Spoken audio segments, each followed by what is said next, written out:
A pesar de que la mía es historia, no la empezaré por el arca de Noé y la genealogía de sus ascendientes, como acostumbraban hacerlo los antiguos historiadores españoles de América, que deben ser nuestros protótipos. Tengo muchas razones para no seguir ese ejemplo, las que callo por no ser difuso. Diré solamente que los sucesos de mi narración pasaban por los años de Cristo de 183. Estábamos a más en Cuaresma, época en que escasea la carne en Buenos Aires, porque la Iglesia, adoptando el precepto de Iptecto, sufre abstente, orden, vigilia y abstinencia a los estómagos de los fieles, a causa de que la carne es pecaminosa y, como dice el proverbio, busca a la carne. Y como la Iglesia tiene, y por delegación directa de Dios, el imperio inmaterial sobre las conciencias y estómagos, que en manera alguna pertenecen al individuo, nada más justo y racional que vede lo malo.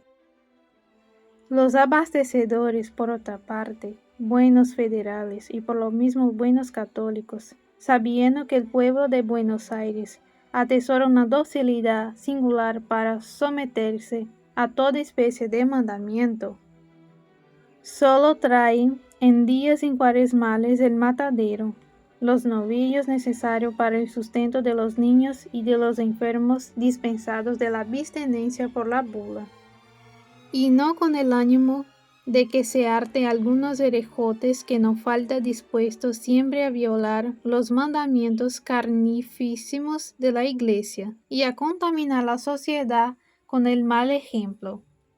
Sucedió, pues, en aquel tiempo una lluvia muy copiosa. Los caminos se anegaron, los pantanos se pusieron a nado, y a las calles de entrada y salida a la ciudad rebosaba en acuoso barro. Una tremenda avenida se precipitó de repente por el riachuelo de Barracas y extendió majestuosamente sus turbias aguas hasta el pie de las barrancas del Alto. El Plata, creciendo embravecido, empujó esas aguas que venía buscando su cauce y las hizo correr, hinchados por él sobre campos, terreplenes, arboledas, caseríos y extenderse como un lago inmenso por todas las bajas tierras. La ciudad, circunvalada del norte al este por una cintura de agua y barro, y al sur por piélago blanquecino en cuya superficie flotaba la aventura, barquichuelos, y negreaban las chimeneas y las copas de los árboles, echaba desde sus torres y barrancas atónitas miradas al horizonte, como implorando misericordia al Altísimo. Parecía el amago de un nuevo diluvio. Los beatos y beatas gimoteaban haciendo noverarios y continuas plegarias. Los pregadores atronaban el templo y hacían crujir el púlpito a puñetazos. Es el día del juicio, decía, el fin del mundo está por venir. La cólera divina rebosando se derrama en inundación. ¡Ay de vosotros, pecadores! ¡Ay de vosotros, unitarios impios, que os mofiáis de la iglesia, de los santos, y no escucháis con veneración la palabra de los ungidos del Señor! ¡Ay de vosotros si no imploráis misericordia al pie de los altares! Llegará la hora tremenda del vano crujir de dientes y de las frenéticas imprecaciones. Vuestra impiedad, vuestras herejías, vuestras blasfemias, vuestros crímenes horrendos han atraído sobre nuestras tierras las plagas del Señor. La justicia y el Dios de la federación os declarará malditos. Las pobres mujeres salían sin aliento, anonadas del templo, echando como era natural la culpa de aquella calamidad a los unitarios. Continuaba sin embargo lloviendo a cántaros y la inundación crecía acreditando el pronóstico de los predicadores. Las campanas comenzaron a tocar, rogativas por orden del muy católico restaurador, quien parece no las tenía todas consigo. Los libertinos, los incrédulos, es decir, los unitarios, empezaron a amedrentarse al ver tanta cara compungida, oír tanta batahola de imprecaciones. Se hablaba ya como de cosa resuelta de una procesión en que debía ir toda la población descalza y a cráneo descubierto, acompañado al Altísimo, llevando bajo palio por el obispo, hasta la barranca de Balcarce, donde millares de voces, conjurando al demonio unitario de la inundación, debió implorar la misericordia divina. Feliz, o mejor, desgraciadamente, pues la cosa habría sido de verse, no tuvo efecto la ceremonia, porque bajando el Plata, la inundación se fue poco a poco escurriendo en su inmenso lecho, sin necesidad de conjurio ni plegarias. Lo que hace principalmente a mi historia es que por causa de la inundación estuvo 15 días el matadero de la Convalencia sin ver una sola cabeza de vacuna, y que uno o dos, todos los bueyes de quinteros y aguateros, se consumieron en el abasto de la ciudad. Los pobres niños y enfermos se alimentaban con huevos y gallinas, y los gringos y herejotes bramaban por él y el asado. La abstinencia de carne era general en el pueblo, que nunca se hizo más digno de la bendición de la iglesia, y así fue que llovieron sobre él millones y millones de indulgencias plenarias. Las gallinas se pusieron a 6 reales y los huevos a 4 reales, y el pescado carísimo. No hubo en aquellos días cuaresmales promiscuaciones en exceso de gula, pero en cambio se fueron de recicho al cielo innumerables ánimas y acontecieron cosas que parecen soñadas. No quedó en el matadero ni un solo ratón vivo de muchos millares que allí tenían albergue. Todos murieron de hambre o ahogados en sus cuevas por la incesante lluvia. Multitud de negras rebusconas de achuras como los caranchos de presa se desbordaron por la ciudad como otras tantas arpias, prontas a devorar cuanto hallaron comible. Las gaviotas y los perros inseparables, rivales suyos en el matadero, emigraron en busca de alimento animal. Porción de viejos achacosos cayeron en confusión por falta de nutritivo caldo. Pero lo más notable que sucedió fue el fallecimiento caso repentino de unos cuantos gringos herejes que cometieron el desacato de darse un hartazo de chorizos de Extremadura, jamón y bacalao, y se fueron al otro mundo a pagar el pecado cometido por tan abominable promiscución. Algunos médicos opinaron que si la carencia de careo continuaba, medio pueblo caería en síncope, por estar los estómagos acostumbrados a su corroborante jugo, y era de notar el contraste entre estos tristes pronósticos de la ciencia y los anatemas lanzados desde el púlpito por los reverendos padres contra toda la clase de nutrición animal y de promiscuación en aquellos días destinado por la Iglesia al ayuno y a la abstinencia. Se originó de aquí una especie de guerra intestina entre los estómagos y las conciencias, atizada por el inexorable apetito y las no menos inexorables vociferaciones de los ministros de la Iglesia, quienes, como es su deber, no trasiguen con vis alguno que tienda a relajar las costumbres católicas, a lo que se agregaba el estado de flatulencia intestinal de los habitantes, producido por el pescado y los porotos y otros alimentos algo indigestos. Esta guerra se manifestaba por sollozos y gritos descompasados en la peroración de los sermones y por rumores y estruendos subitáneos en las casas y calles de la ciudad, o donde quiera concurría gentes.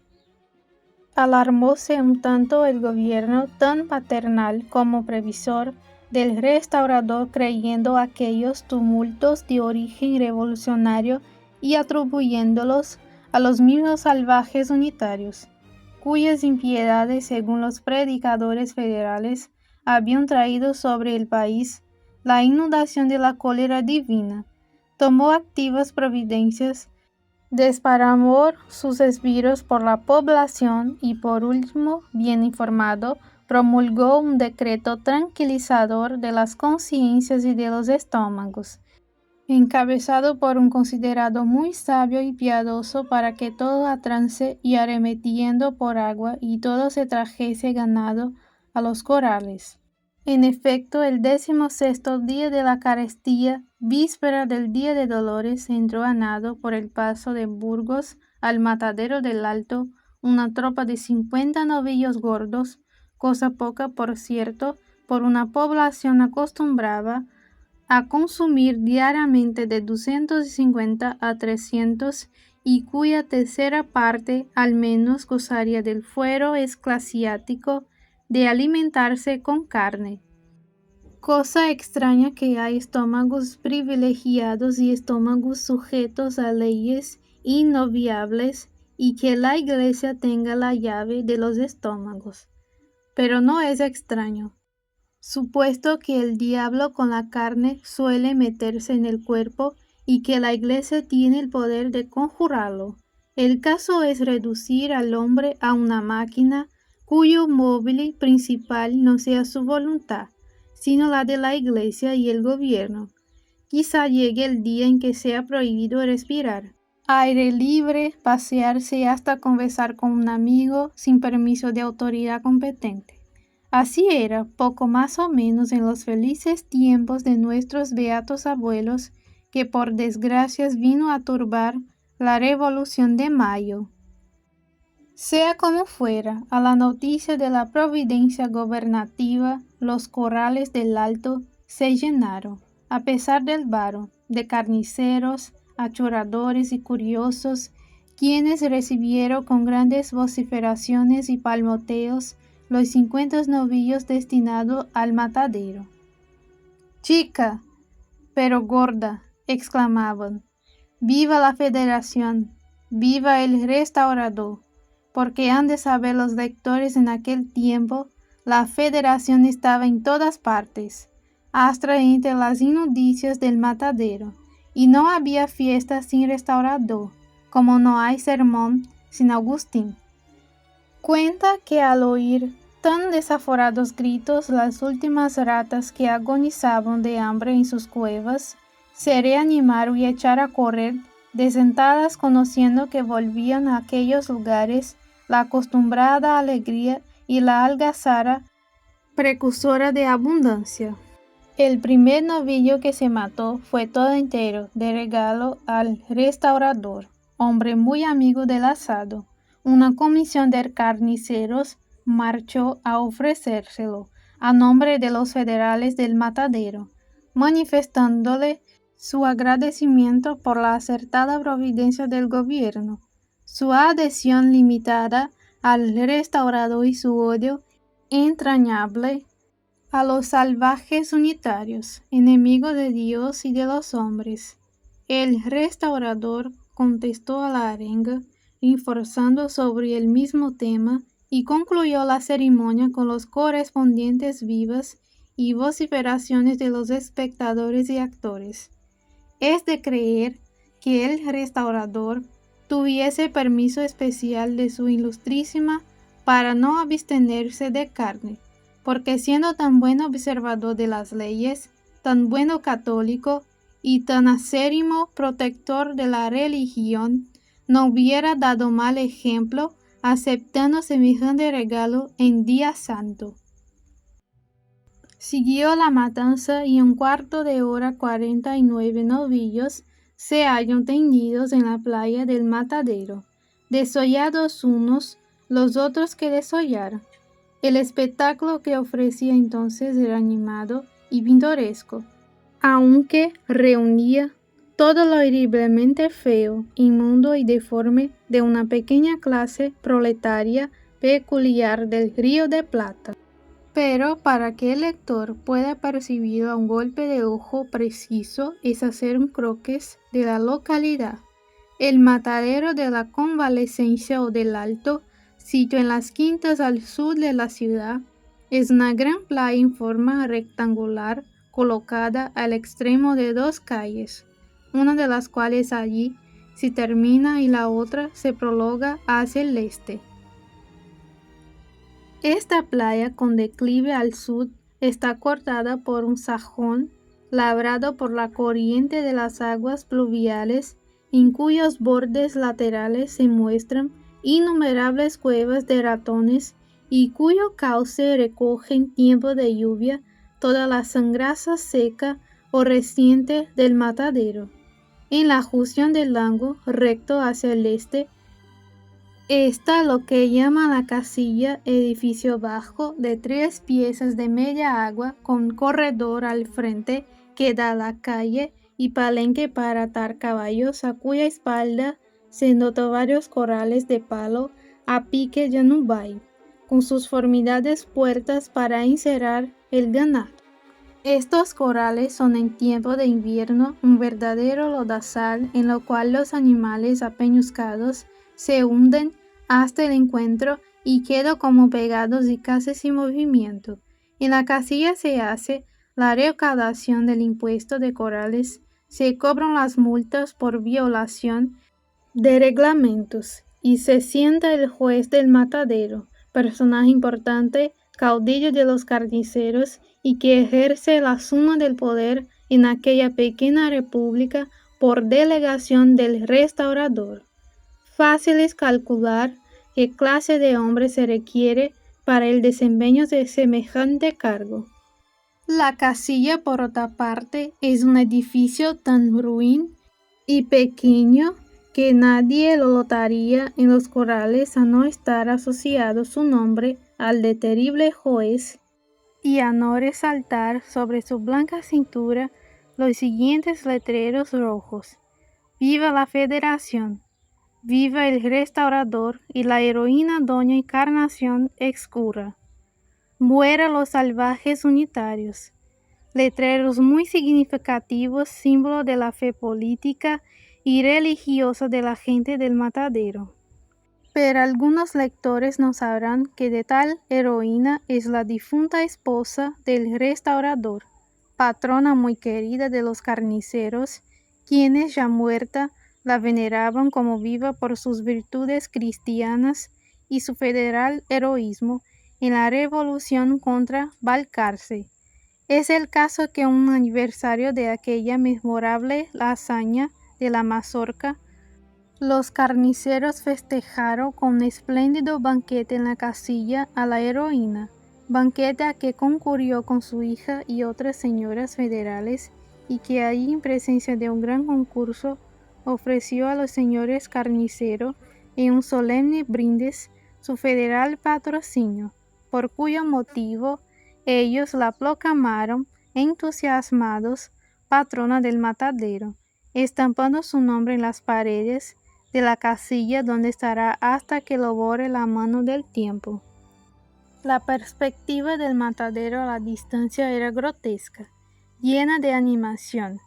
49 reses estaban tendidas sobre sus cueros y cerca de 200 personas hollaban aquel suelo de todo lo regado con la sangre de sus arterias. En torno de cada res resaltaba un grupo de figuras humanas de tez y razas distintas.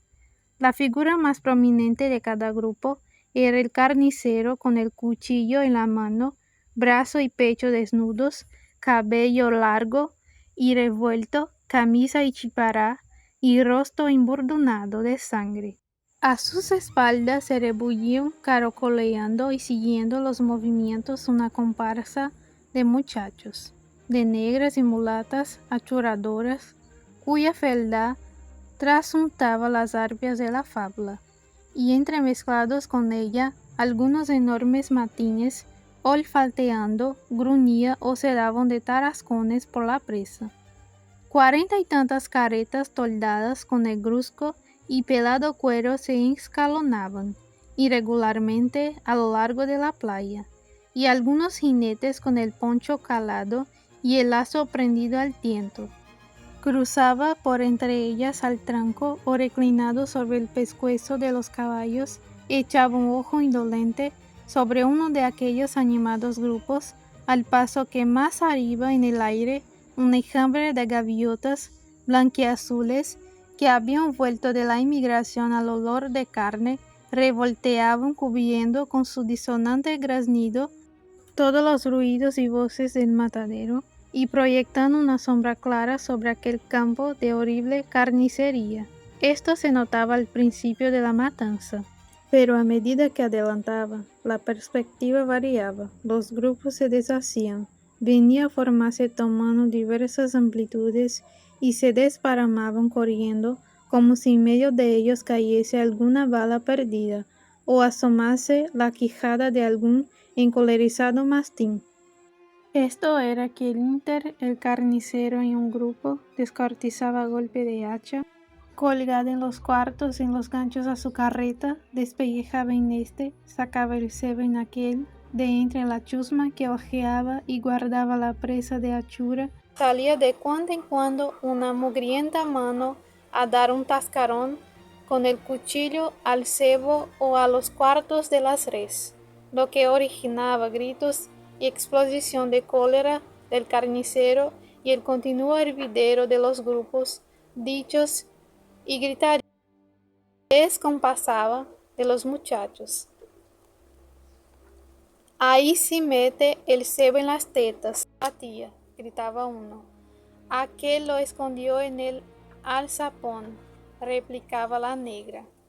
Che, sale de aquí antes que te pegue un tajo, exclamaba el carnicero. ¿Qué le hago? No, Juan, no sea malo. Yo no quiero sino la panza y las tripas. Son para esa bruja. A la bruja, repitieron los muchachos. Se lleva la ñonada y el togorín, y cayeron sobre su cabeza sendos cuajos de sangre y tremendas pelotas de barro. Hacia otra parte, entre tanto, dos africanas llevaban arrastrando entrañas de un animal. Allá una mulata se alejaba con un ovillo de tripas y resbalando de repente sobre un charco de sangre. Caía a plomo, cubriendo con su cuerpo la codiciada presa. Acullá se veían acurrucadas en hilera 400 negras destejiendo sobre las faldas del ovillo y arrancando uno a uno los cebitos que el ávaro cuchillo del carnicero había dejado en la tripa, regazados, al paso que otras vaciaban panzas y vejigas y las henchían de aire de sus pulmones para depositar en ellas, luego de secas, la hachura. Varios muchachos, gambeteando a pie y a caballo, se daban vejigazos o se tiraban bolas de carne, desparramando con ellas y su algazara la nube de gaviotas que, columpiándose en el aire, celebraba chillando la matanza. Oíanse a menudo, a pesar del viento del restaurador y de la santidad del día, palabras inmundas y obscenas, vociferaciones preñadas de todo el cinismo bestial que caracterizaba la chusma de nuestros mataderos, con las cuales no quiero regalar a los lectores. De repente, caía un bofe sangriento sobre la cabeza de alguno, que de allí pasaba a la de otro, hasta que algún deforme mastín lo hacía buena presa, y una cuadrilla de otros, por si estrujo o no estrujo, armaba una tremenda de gruñidos y mordiscones. Alguna tía vieja salía furiosa en persecución de un muchacho que le había embardunado el rostro con sangre y acudiendo a sus gritos y punteadas los compañeros del rapaz. La rodeaban y asusaban como los perros al toro y llovían sobre ella zoquetes de carnes, bolas de histeriocol con grosas carcajadas y gritos frecuentes, hasta que el juez mandaba restablecer el orden y despejar el campo. Por un lado, dos muchachos se adiestraban en el manejo del cuchillo, tirándose horrendos tajos.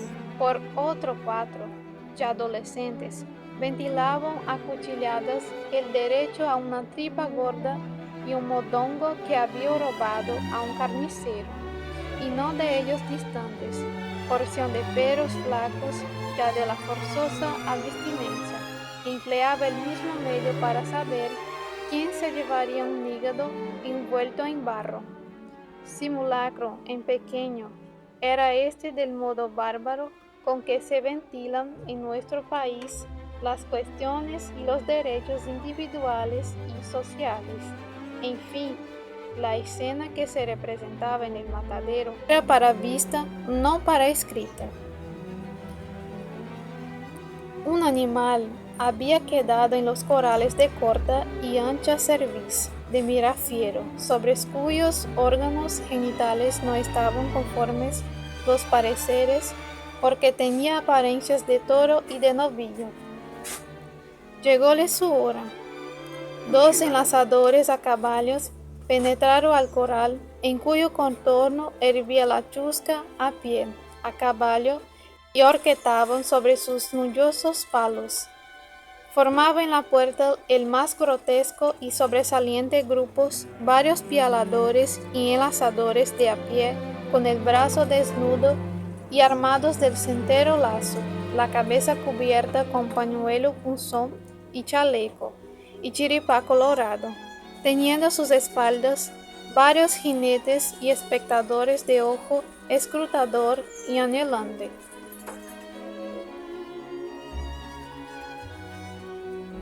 El animal prendido, ya el lazo por las astas, bramaba echando espuma furibundo, y no había demonio que lo hiciera salir del pegajoso barro donde estaba como clavado, y era imposible pillarlo. Gritaban, lo azuzaban en vano con las mantas y pañuelos los muchachos prendidos sobre las horquetas del corral, y era de oír la disonante batahola de silbidos, palmadas y voces tiples y roncas que se desprendía de aquella singular orquesta. Los dicharachos, las exclamaciones dichosas y obscenas rodaban de boca en boca, y cada cual hacía alarde espontáneamente de su ingenio y de su agudeza, excitando por el espectáculo o picado por el aguijón de alguna lengua locuaz. Al diablo los torunos del azul. Malaya el tropero que nos da gato por liebre. Sí, es novillo. No está viendo que es toro viejo. ¿Cómo toro le ha de quedar? Muéstramelos. Se le parece. Ahí los tienes entre las piernas. No los ve, amigo, más grandes que la cabeza de su castaño, o se ha quedado ciego en el camino.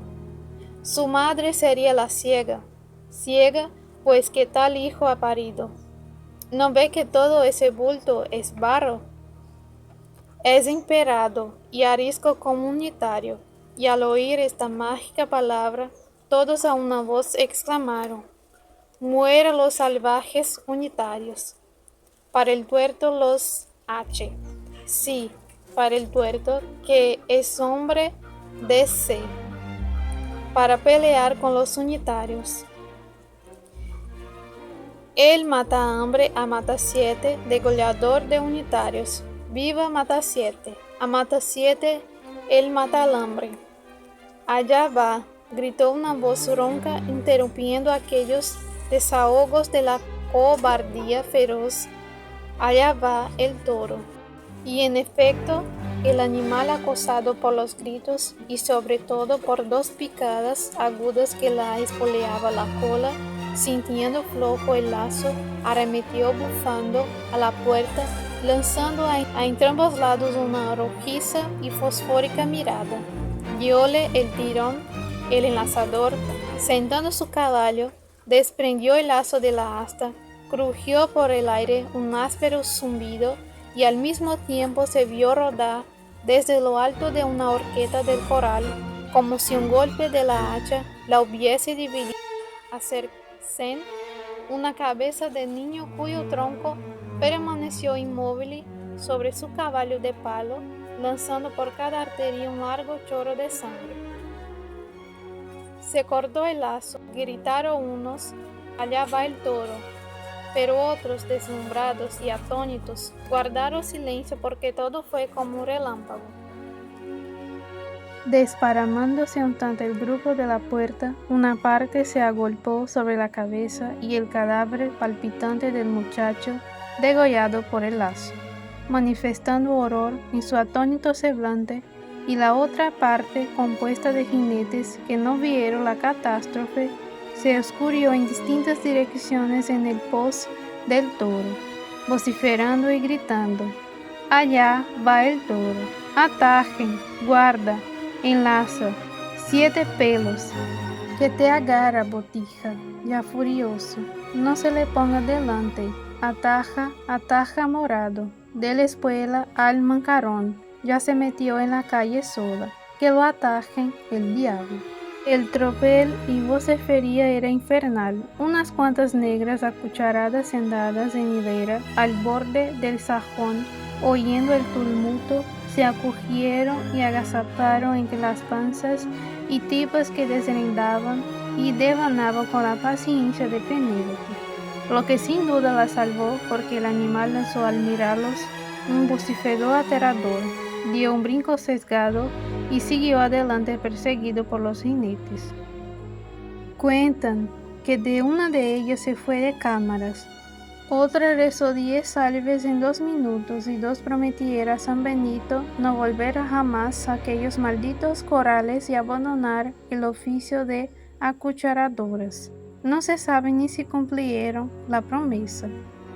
El toro, entre tanto, tomó hacia la ciudad por una larga y angosta calle que parte de la punta más aguda del rectángulo anteriormente descrito, calle encerrada por una zanja y un cerco de tunas, que llaman soles por no tener más de 2 casas laterales y en cuyo aposado centro había un profundo pántano que tonaba de zanja a zanja.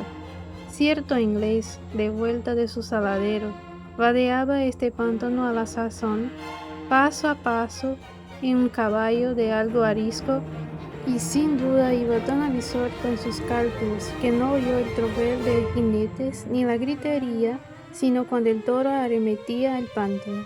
Asolóse de repente su caballo, dando un brinco el sesgo, y echó a correr, dejando al pobre hombre hundido media vara en el fango. Este accidente, sin embargo, no detuvo ni refrenó la carrera de los perseguidores del toro. Antes del contrario, soltando carcajadas sarcásticas, se amoló el gringo. «Levántate, gringo», exclamaron, y cruzando el pántano amasando con barro bajo las patas de sus caballos su miserable cuerpo. Salió el gringo como pudo, después a la orilla, mas con la apariencia de un demonio tostado por las llamas del infierno, que de un hombre blanco, pelirrubio. Más adelante el grito de «¡Al toro! ¡Al toro!». 4 negros achuradores que se retiraban con prisa se zabulleron en la zanza llena de agua, único refugio que les quedaba. El animal, entretanto, después de haber corrido unos 20 cuadras en distintas direcciones, azorando con su presencia todo viviente, se metió por la tranquera de una quinta donde halló su perdición. Aunque cansado, manifestaba bríos y coléricos ceños, pero rodeábalo una zanja profunda y un túpido cerco de pintas, y no había escape. Juntáronse luego sus perseguidores que hallaban desbandados y resolvieron llevarlo en un soñuelo de bueyes para que se espiase su atento en el lugar mismo donde lo había cometido. 1 hora después de su fuga, el toro estaba otra vez en el matadero, donde la poca chusma que había quedado no hablaba sino de sus fechorías. La aventura del gringo en el pántano excitaba principalmente la risa y el sarcasmo. Del niño degollado por el lazo no quedaba sino un charco de sangre. Su cadáver estalla en el cementerio. Y lanzaron muy luego por las astas del animal, que brincaba haciendo hincapié y lanzando roncos brumidos. Echáronle 1, 2, 3 piales, pero infructuosos. Al cuarto quedó prendido de una pata. Su brío y su furia redoblaron. Su lengua, estirándose convulsiva, arrojaba espuma. Su nariz, humo. Sus ojos, miradas encendidas. «Desgárrate ese animal», exclamó una voz imperiosa.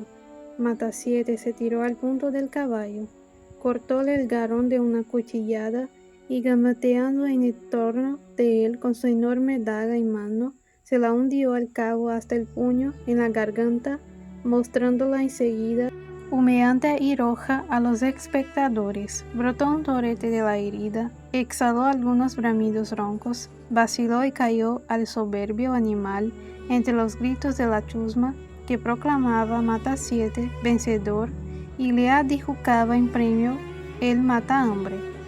Matasiete extendió como orgulloso por segunda vez el brazo y el cuchillo ensangrentado y se agachó a desollarle con otros compañeros. Faltaba resolver la duda sobre los órganos genitales del muerto, clasificado provisoriamente de toro por su indomable fiereza, pero estaban todos tan fatigados de la larga tarea que la echaron por lo pronto en olvido. Mas de repente una voz ruda exclamó: «Aquí están los huevos», sacando de la barriga del animal y mostrando a los espectadores 2 enormes testículos, signo inequívoco de su indignidad de toro. La risa y la charla fue grande. Todos los incidentes desgraciados pudieron fácilmente explicarse. Un toro en el matadero era una cosa muy rara y aún vedada. Aquel, según reglas de buena policía, debió arrojarse a los perros, pero había tanta escasez de carne y tantos hambrientos en la población que el señor juez tuvo a bien hacer ojo lerdo. En 2 por 3 estuvo desollado, descuartizado y colgado en la carreta el maldito toro. Matasiete colocó el mata-hambre bajo el pellón de su recado y se preparaba a partir. La matanza estaba concluida a las 12, y a la poca chusma que había presenciado hasta el fin, se retiraba en grupos de a pie y de a caballo o tirando la cincha algunas carretas cargadas de carne. Mas de repente, la ronca voz de un carnicero gritó: «Allí viene un unitario», y al oír tan significativa palabra, toda aquella chusma se detuvo como herida de una impresión subitánea. ¿No le ven la patilla en forma de U? ¿No trae divisa en el fraque ni luto en el sombrero? Pero unitario, es una cajetilla, monta en silla como los gringos, la mazorca con él, la tijera, es preciso sobarlo, trae pistoleras por pintar. Todos esos cajetillas unitarios son pintores como el diablo. ¿Aquí no te le animas, Matasiete? ¿A qué no? ¿A qué sí? Matasiete era hombre de pocas palabras y de mucha acción, tratándose de violencia, de agilidad, de destreza, en el hacha, en el cuchillo o el caballo. No hablaba y obraba. Lo habían picado. Prendió la espuela a su caballo y se lanzó a brinda suelta al encuentro del unitario. Era este un joven como de 25 años de gallarda y bien apuesta persona que mientras salía en borbotón de aquellas desaforadas bocas, las anteriores exclamaciones, trotaba hacia Barracas, muy ajeno de temer peligro alguno, notando empero las significativas miradas de aquel grupo de dogos de matadero hecha maquinalmente la diestra sobre las pistoleras de su silla inglesa. Cuando una pechada al sesgo del caballo de Matasiete lo arroja de los lomos del suyo, teniéndolo a distancia, boca arriba y sin movimiento alguno. «¡Viva Matasiete!», exclamó toda aquella chusma, cayendo en tropel sobre la víctima con los caranchos rapaces sobre la osamenta de un buey devorado por el tigre. Atolondrado todavía el joven fue, lanzando una mirada de fuego sobre aquellos hombres feroces, hacia su caballo que permanecía inmóvil, no muy distante a buscar en sus pistolas el desgravio y la venganza. Mata 7 dando un salto le salió al encuentro, y con fornido brazo haciéndolo de la cortada, lo tendió en el suelo tirando al mismo tiempo la daga de la cintura y llevándola a su garganta. Una tremenda carcajada y un nuevo viva esteritorio volvió a victoriarlo. ¡Qué nobleza de alma! ¡Qué bravura en los federales! Siempre en pandilla cayendo como un buitre sobre la víctima inerte. Degüéllalo, Mata 7. Quiso sacar las pistolas. Degüéllalo como al toro. Pícaro unitario. Es preciso usarlo. Tiene buen pescuezo para el violín. Tócale el violín. Mejor es rebalosa. Probemos, dijo Mata 7 y empezó sonriendo a pasar el filo de su daga por la garganta del caído, mientras con la rodilla izquierda le comprimía el pecho y con la siniestra mano la sujetaba por los cabellos. No, no la degüellen, exclamó de lejos la voz imponente del juez del matadero que se acercaba a caballo. A la casilla con él, a la casilla. Preparen la mazamorca y las tijeras. Muera los salvajes unitarios. Viva el restaurador de las leyes. Viva Mata 7. ¡Mueran! ¡Vivan! Repitieron en coro los espectadores y atándole codo con codo, entre moquetes y tirones, entre vociferaciones e injurias, arrastraron al infeliz joven al banco del tormento como los sayones al Cristo.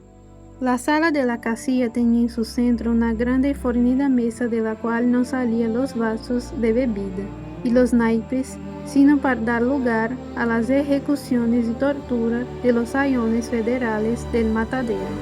Notábase además en un rincón otra mesa chica con recado de escribir y un cuaderno de apuntes y porción de sillas entre las que resaltaba un sillón de brazos destinado para el juez.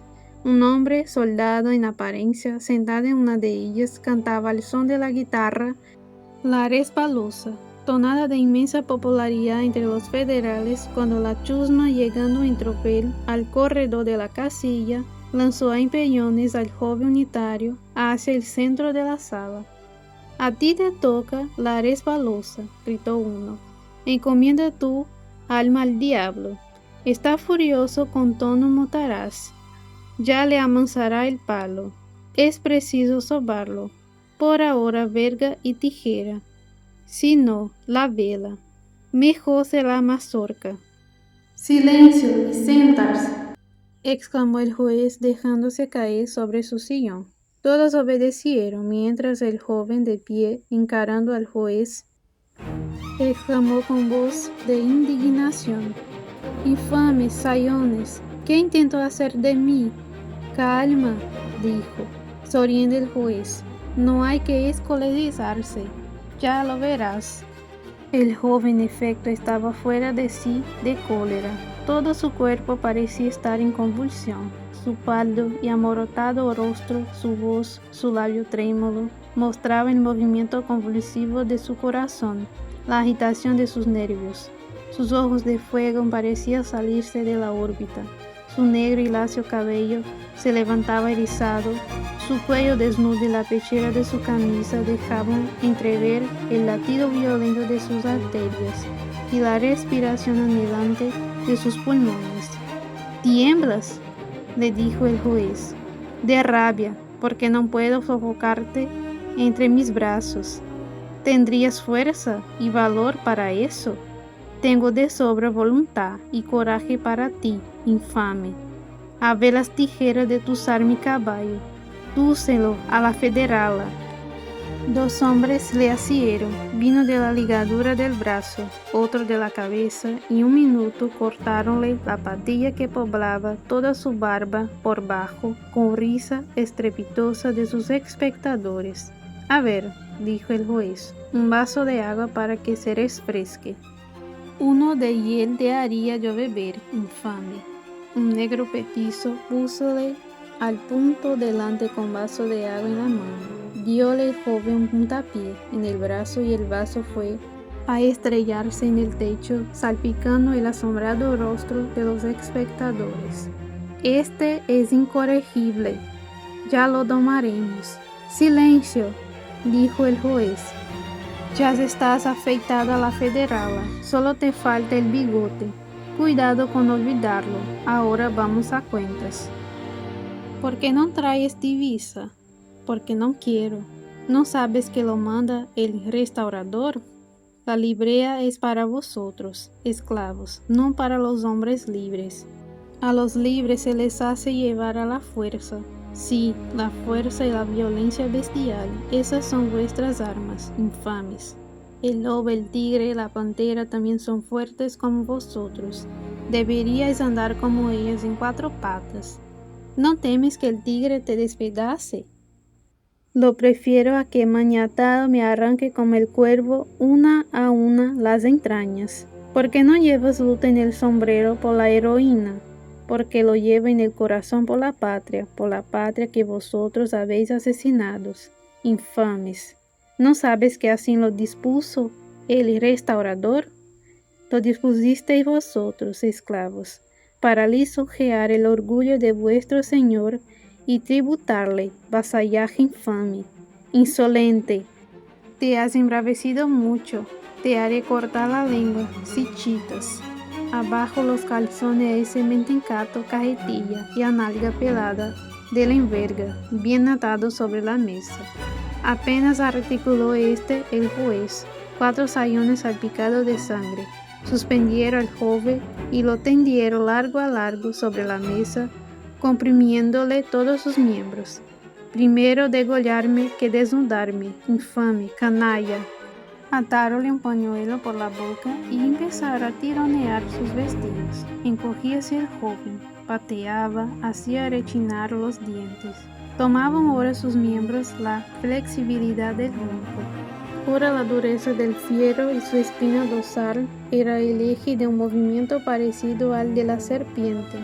Gotas de sudor fluían por sus rostros, grandes como perlas, echaban fuego sus pupilas, su boca espumas, y las venas de su cuello y frente negreaban en relieve su blanco cutis como si estuvieran repletas de sangre.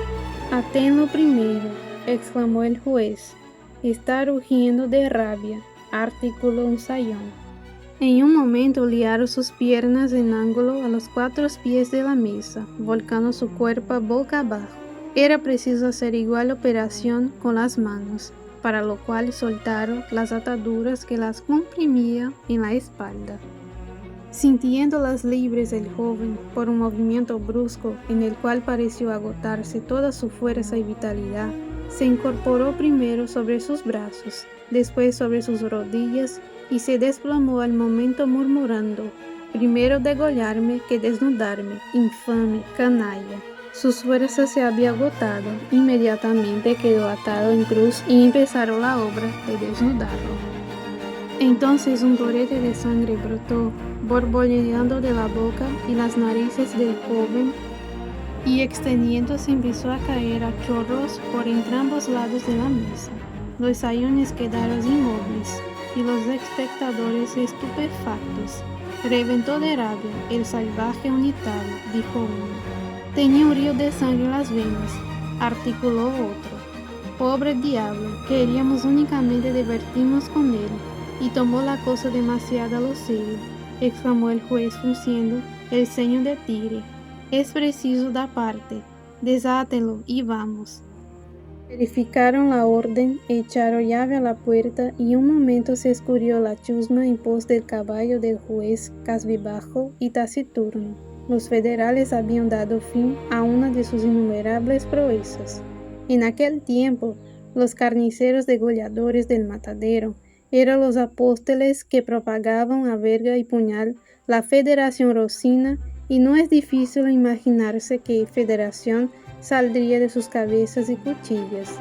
Llamaban ellos salvaje unitario, conforme a la jerga inventada por el restaurador, patrón de la cofradía, a todo el que no era degollador, carnicero, ni salvaje, ni ladrón, a todo hombre decente y de corazón bien puesto, a todo patriota ilustrado, amigo de las luces y de la libertad, y por el suceso anterior puede verse que a las claras que el foco de la federación estaba en el matadero.